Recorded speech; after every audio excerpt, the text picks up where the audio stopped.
Stop. Listen. Pay attention. Chosen one. This moment is not accidental, and neither is your presence here. You are reading this because something in you recognized the timing. You have been moving through your days with a quiet weight. Not dramatic, not chaotic, just persistent. Fatigue that sleep doesn't fully resolve. Pressure that doesn't have a clear source. A sense of being alone, even when you're not isolated. You've kept functioning, kept showing up, kept making reasonable decisions, yet something has felt compressed. As if the air around your life thinned slightly and never fully returned. This is not a warning meant to unsettle you. It's a pause meant to orient you. What you've been carrying recently didn't announce itself loudly. It didn't arrive with obvious conflict or visible crisis. It blended into routine. It hid inside normal responsibilities, ordinary conversations, and familiar expectations. That's why it felt confusing. You couldn't point to a single cause, yet your body and mind registered that something was happening. You may have wondered if you were simply tired, or distracted, or losing momentum. You may have questioned your own clarity even while continuing to act with restraint and self-control. That tension between inner pressure and outward steadiness is the exact reason this message is personal. You are not being asked to react. You are being asked to recognize. There are moments when life compresses around a person to test coherence rather than courage. Moments where nothing visibly explodes, yet everything subtly presses inward. Those moments reveal something precise. Not who panics, not who performs, but who remains intact without needing to prove anything. You stayed present. You stayed functional. You didn't collapse into noise or over-explanation. You didn't abandon yourself to urgency. That matters more than you realize right now. This message is not here to dramatize what you've lived through. It's here to give shape to it. To explain why the pressure felt targeted without being personal, and why your steadiness wasn't an accident or a fluke of temperament. Clarity is coming, but not all at once. Understanding unfolds best when it's paced, grounded, and honest. For now, you only need to know this: what you walked through did not take you out, even though it was positioned to do exactly that. And the fact that you are still here, attentive and composed, is the first confirmation. This message is for you, and it is precise. Not because you are searching harder than others, but because what occurred involved you directly. There is no metaphor here that needs decoding. There is no broad audience this applies to. The experience you moved through required your specific temperament, your specific pacing, your specific way of staying intact under quiet strain. You didn't imagine it. And you weren't misreading yourself. What sets you apart in this moment is not intensity or sensitivity. It's something more contained. You possess an automatic resistance that doesn't announce itself. You don't need to motivate yourself into stability. You default to it. Even when pressure increases, your internal structure holds without conscious effort. That's not learned optimism. It's not denial. It's coherence. Many people experience stress as something they must actively manage. They notice it building, then scramble to compensate. They talk it through, vent it out, distract from it, or try to overpower it with will. You didn't do that. Not because you were unaware, but because your system didn't require intervention to stay upright. That difference matters. What happened recently did not test your endurance. It tested whether your stability was conditional or inherent, whether it required reinforcement or simply existed as a baseline. And what became clear, even if you didn't articulate it at the time, is that your steadiness is not something you turn on. It's something you are already standing on. You may still question yourself. That's natural. You are reflective by design. But notice this: even while questioning, you did not spiral. Even while uncertain, you did not fracture. Your thinking stayed measured. Your behavior stayed consistent. You didn't abandon routines or lose perspective. You didn't seek external validation to anchor yourself. That tells a story without drama. This is why ambiguity needs to be removed now, not to elevate you, but to orient you accurately. The term chosen one here is not symbolic praise. It's a functional identifier. It describes someone whose internal alignment remains intact under coordinated pressure without conscious effort and without collapse. You didn't fight what happened. You didn't dramatize it. You moved through it. That is the marker. What follows will explain why that matters and why what felt like ordinary persistence was actually evidence of something rare. Not rare in worth, rare in structure. And understanding that difference will change how you interpret your own responses moving forward. There is one symptom you recognized, even if you didn't name it clearly at the time. A dull pressure behind your thoughts. Not pain, not panic. Just a sense of carrying more weight than the situation seemed to justify. You stayed capable, yet slightly compressed, as if your inner space narrowed without warning. You may have judged that sensation. You may have wondered if it meant you were losing clarity, falling behind, or becoming less resilient. That interpretation is understandable, but it's incorrect. What you felt was not a flaw surfacing. It was a signal registering. Pressure does not always announce itself as distress. Sometimes it shows up as a subtle reduction in ease.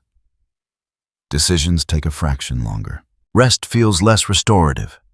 Silence feels heavier than usual. You continue functioning, but with a faint awareness that something unseen is applying force. That sensation is not weakness. It's sensitivity to transition. When pressure increases around a stable structure, the structure doesn't break. It compresses slightly and then rebalances. That compression is feedback. Your system noticed a shift and adjusted without drama. You didn't need to feel overwhelmed for something significant to be happening. Remove self-judgment here. Nothing about that feeling indicated failure, regression, or instability. It indicated responsiveness. You were registering a change in load, not losing capacity. This matters because many people misinterpret this stage. They assume something is wrong with them and try to fix themselves. They overcorrect. They introduce noise. They push when stillness is required or withdraw when presence would suffice. You didn't do that. You stayed with the sensation without escalating it. That choice, even if it felt passive, was intelligent. Your body and mind were not signaling danger.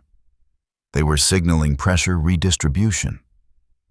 The environment around you shifted, and your internal system responded by tightening just enough to maintain coherence. Think of it as structural awareness, not emotional distress. You may have noticed moments of quiet detachment. Not numbness, but a slight distance from emotional overreaction. That too is often misunderstood. It's not avoidance, it's regulation. When pressure rises, your system conserves energy by reducing unnecessary output. It prioritizes stability over expression. Nothing about this needs to be corrected. This symptom was preparing you for understanding, not warning you of collapse. It was your system saying something is changing, remain steady. And you did. Now that this signal has been named accurately, it no longer needs to create confusion. It becomes information. And information, when held calmly, becomes orientation. What you felt was not a problem to solve. It was a message being delivered quietly, waiting for interpretation. What you were responding to did not come from inside you. It applied from the outside quietly and with timing. Not chaotic, not random, structured, recent, intentional. There was an increase in invisible pressure around your life that did not rely on dramatic events to make itself known. It didn't need confrontation or conflict. It worked through accumulation, small disruptions layered close together, mild uncertainty placed where you normally feel grounded. Subtle delays where flow had been reliable. Slight sorry emotional friction in spaces that used to feel neutral. None of it was extreme on its own. That's why it was effective. This kind of pressure doesn't aim to knock someone down. It aims to narrow their internal margin, to make thinking less spacious, to reduce clarity just enough that self-doubt can begin to whisper. The goal is not collapse. The goal is erosion. What matters is how you responded. You did not become reactive. You did not dramatize your experience. You did not externalize blame or internalize shame. You noticed something was off, but you remained functional. You kept your routines. You kept your tone measured. You stayed oriented to what needed to be done rather than what felt uncomfortable. That response is not common. Many people, when faced with coordinated pressure, either accelerate or withdraw. They push harder to escape the feeling, or they disengage to avoid it. Both reactions create instability. You did neither. You maintained presence without forcing resolution. This is where the ambush failed. Not because the pressure wasn't real, but because it couldn't destabilize you. It met a structure that didn't require perfect conditions to remain intact. You didn't need clarity before acting responsibly. You didn't need emotional reassurance to stay steady. You didn't need immediate answers to keep your balance. Timing matters here. This wasn't something from long ago. It wasn't a lifelong pattern repeating itself. It was recent, compact, and focused. And it arrived at a moment when many people would have been vulnerable due to fatigue, responsibility, or transition. You were exposed to it without being overtaken by it. That's the confrontation. Quiet, undramatic, real. What you walked through did not announce itself as an attack. It presented as ordinary life feeling slightly heavier than usual. And yet the coordination of that weight was precise. It tested whether your stability depended on favorable conditions or internal alignment. You remained coherent. That doesn't mean nothing happened. It means what happened met resistance without meeting struggle. And that distinction is essential for understanding the rest of what unfolded. What you experienced can be understood clearly when it's broken down, not as a single event, but as a set of pressure points applied simultaneously. None of them extreme, all of them familiar. And that is exactly why they were effective for many, but not for you. The first pressure point was doubt. Not loud doubt. Not identity-shaking doubt. Subtle questioning. Small thoughts that brushed past your awareness and tried to linger. Questions about timing. About whether your effort was landing. About whether your restraint was actually costing you something. These thoughts did not attack your self-worth. They tested your certainty. And yet notice what happened. You didn't spiral into analysis. You didn't start rewriting your past or catastrophizing your future. You acknowledged the thoughts without feeding them. Doubt passed through without becoming a resident. The second pressure point was emotional friction. Interactions felt slightly heavier. Conversations required more patience. Neutral exchanges carried a faint edge. This is where many people leak energy. They replay words. They personalize tone. They assume intent. You didn't. You remained courteous without over-investing. You didn't harden, and you didn't chase harmony either. You stayed proportionate. That kept your emotional field stable. The third pressure point was energy drain. Not exhaustion, but inefficiency. Tasks took more effort than usual. Motivation wasn't absent, just quieter. This often triggers self-criticism or force. People push themselves harder or judge their own capacity. You didn't. You adjusted pacing without collapsing standards. You allowed steadiness to replace urgency. That conserved energy instead of burning it. The fourth pressure point was isolation. Not physical separation, but a sense of being internally alone with what you were carrying. You didn't feel the need to explain yourself, yet you noticed the absence of resonance. This is where many people overshare or withdraw completely. You did neither. You stayed self-contained without shutting down. You didn't demand understanding, and you didn't resent its absence. The fifth pressure point was delay. Things did not move as quickly or cleanly as expected. Outcomes paused, signals stalled. This tests patience more than strength. It tempts people to interfere prematurely. You didn't. You tolerated the delay without inventing meaning around it. You stayed in the waiting without losing posture. Across all 5 points, the pattern is consistent. You regulated internally rather than reacting externally. You didn't interpret pressure as a verdict on your worth or direction. You treated it as a condition to move through, not a problem to defeat. This is the key distinction. The ambush relied on accumulation. The hope was that small pressures layered closely together would push you into overcorrection, into noise, into self-betrayal disguised as urgency. That didn't happen.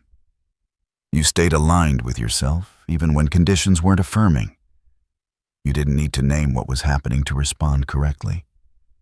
Your system already knew how to hold center. That's why nothing collapsed. That's why nothing escalated. And that is why this moment deserves careful recognition, not dramatic interpretation. Now that you have distance from it, you can review what occurred without distortion, not emotionally, analytically. This is where understanding replaces sensation. At the time, you may not have labeled the experience as significant. You may have minimized it because nothing visibly broke. Nothing forced a crisis response. Life continued. That is exactly why it deserves examination now. The absence of collapse does not indicate the absence of pressure. It indicates successful containment. Look back at your behavior, not your thoughts. Your actions stayed consistent.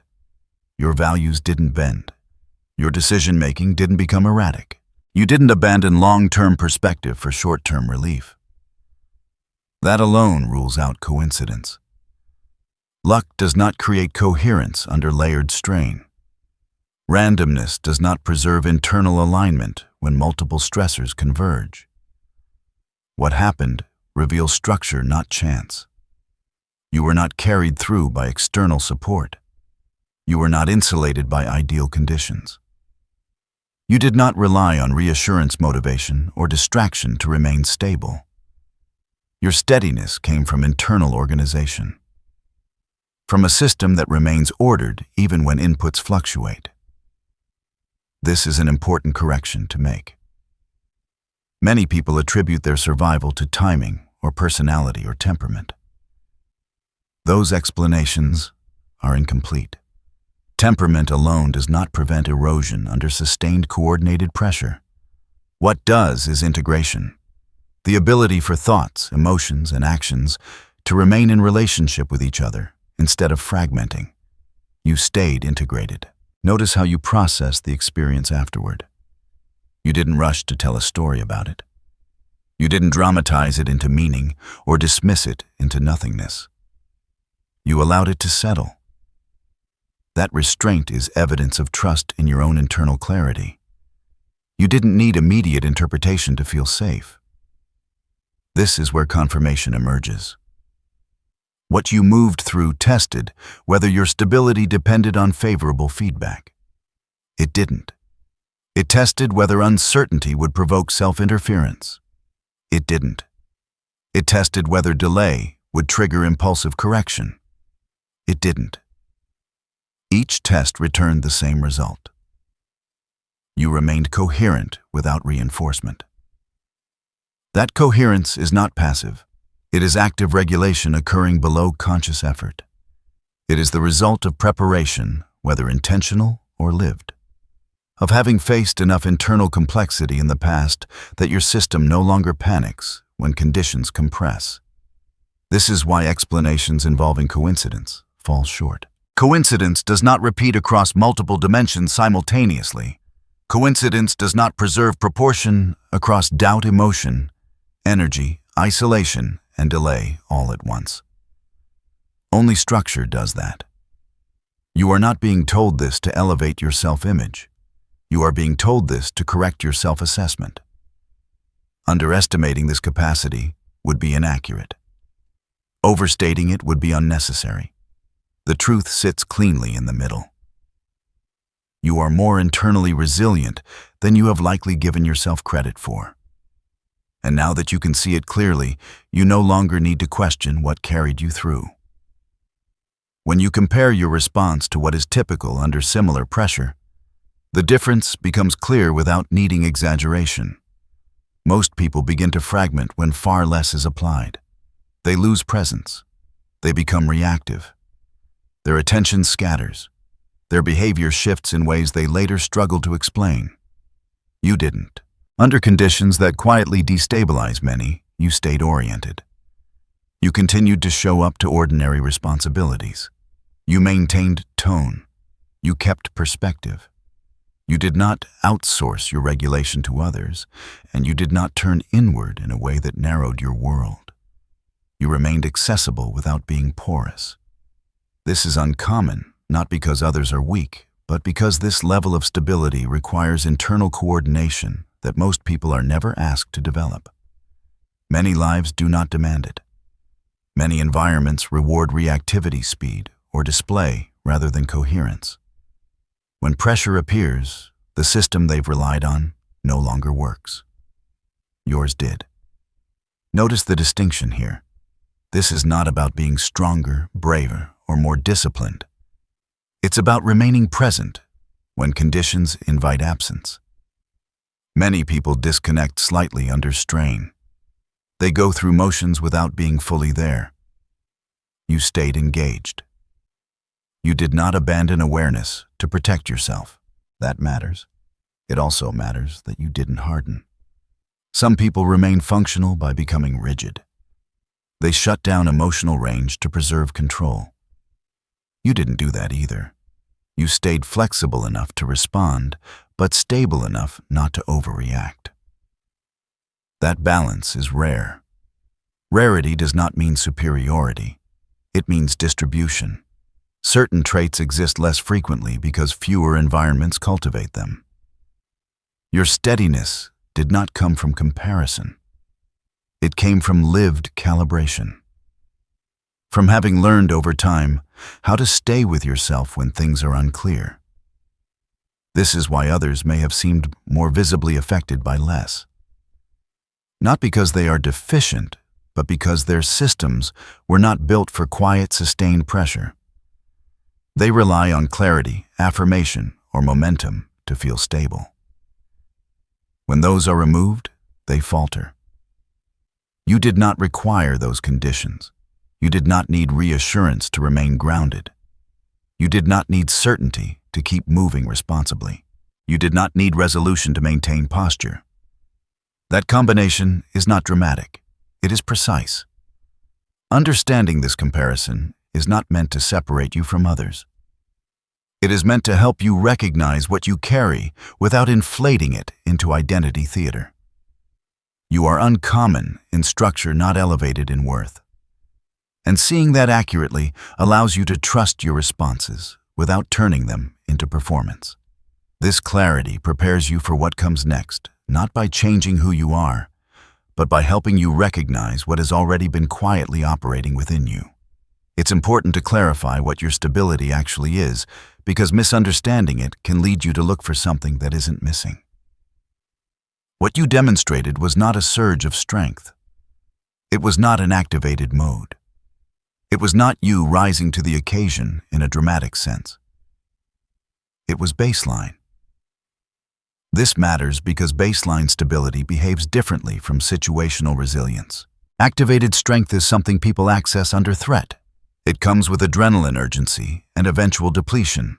Baseline coherence does not spike. It holds. It doesn't feel impressive from the inside because it isn't a performance. It's the ground you're already standing on. You didn't feel powerful during that period. You likely felt slightly muted, less expressive, more contained. That's consistent with baseline regulation. When pressure increases, the system doesn't amplify. It conserves. It narrows output to preserve integrity.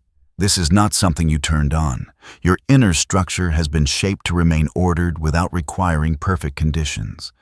Thoughts stay connected to values. Emotions inform without overruling. Action remains proportional. This is maturity, not intensity. It also explains why you may have underestimated what occurred. When someone with baseline coherence moves through pressure, it doesn't register as triumph. It registers as normal. That can lead to self-doubt afterward. You might think if it mattered, wouldn't it have felt bigger?